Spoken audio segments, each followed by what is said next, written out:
Hi, and welcome to this edition of Fedmail. Thank you for tuning in on this Friday afternoon. As you can see, I am in a different location today. Right now, I am in southern New Jersey. Tonight, I plan to attend a service at Congregation Beth Hillel Beth Abraham, which is a small, vibrant Jewish community located in Carmel, New Jersey, led by the great Rabbi Bradley Bliefeld, who is unfortunately fighting a tough fight against pancreatic cancer. And tonight there's a service in his honor, and we're looking forward to attending that.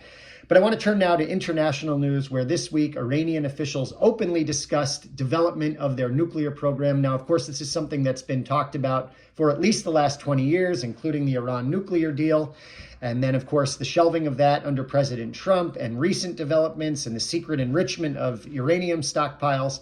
But now Iranian officials are openly talking about their interest in pursuing a nuclear weapon, which is a development that we should be keeping our eye on.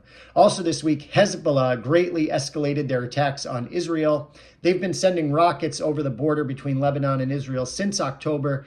90,000 Israeli families have been displaced. They've had to be removed or evacuated from that part of Israel because of these ongoing attacks. And this week, there was a major rocket barrage fired. If you saw the photos of it, you saw that there were the trails from the missiles to be seen in the skies above Svat, Rosh Hanikra, a lot of other places in the north, places that you and I have visited when we've gone to Israel, and it's so sad to see that this is happening. It's really disrupted life up there, and of course, folks around the country are concerned that this will escalate into a wider regional war. Hezbollah is an Iranian proxy, well-equipped, well-armed. They've got a stockpile of weapons in the hundreds of thousands, as well as basically a terror army, a militia. So this is quite serious, and it has been for some time. And as I had mentioned in previous Fedmails, had the very serious war against Hamas not been taking place, this would be headline news around the world. So we're following this closely.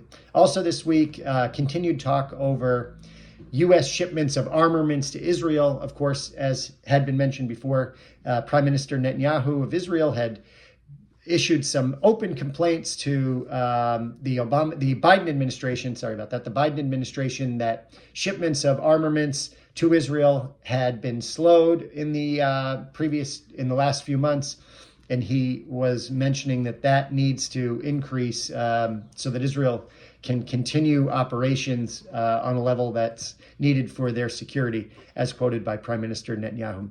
Also this week, the ICC, there was continued talk over the ICC's jurisdiction over Israel as it related to arrest warrants that had been issued for Israeli leaders back in May, so we're continuing to follow that. John Fetterman, the senator from Pennsylvania, was in Israel for his first visit. And of course, John Fetterman has been an outspoken supporter of Israel over the last few months.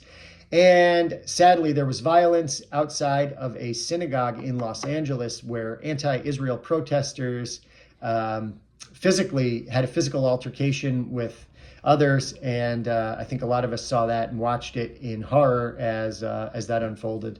So a lot took place this week. As always, we should continue to monitor our trusted news sources wherever they may be. Not least of which, we should note that last night there was a presidential debate, and I'm sure all of you watched that. Coming up in the next few weeks, we have Jewish Heritage Day with the Woosocks on the 9th of July. You should buy your tickets. We don't have that many to put out, and you definitely don't want to miss out on that. Also, there is a great get-together sponsored by Life and Legacy and PJ Library coming up on the 18th. That's at Wormtown. Mark your calendars for a trip out to Tanglewood the end of August, or not the end of August, August 18th, which I guess you could call the middle of August. And Rabbi Rachel Gervitz from Congregation B'nai Shalom is celebrating her 13th year at the congregation, and there will be a series of programs coming up, the first of which is a music concert. Check out the flyer below to attend that, and that sounds terrific. In the meantime, as we always say, we wish you a Shabbat Shalom. First of all, we hope that this Shabbos, this weekend, brings our friends and family around the world peace and prosperity, something we are all looking for, praying for, and working for. Thank you for being our partner in all you do to support Jewish life in Central Mass and around the world. Keep your chin up. Let's stay optimistic. Let's stay hopeful. And let's continue to work together and be united. Take care. Shabbat shalom. Bye-bye.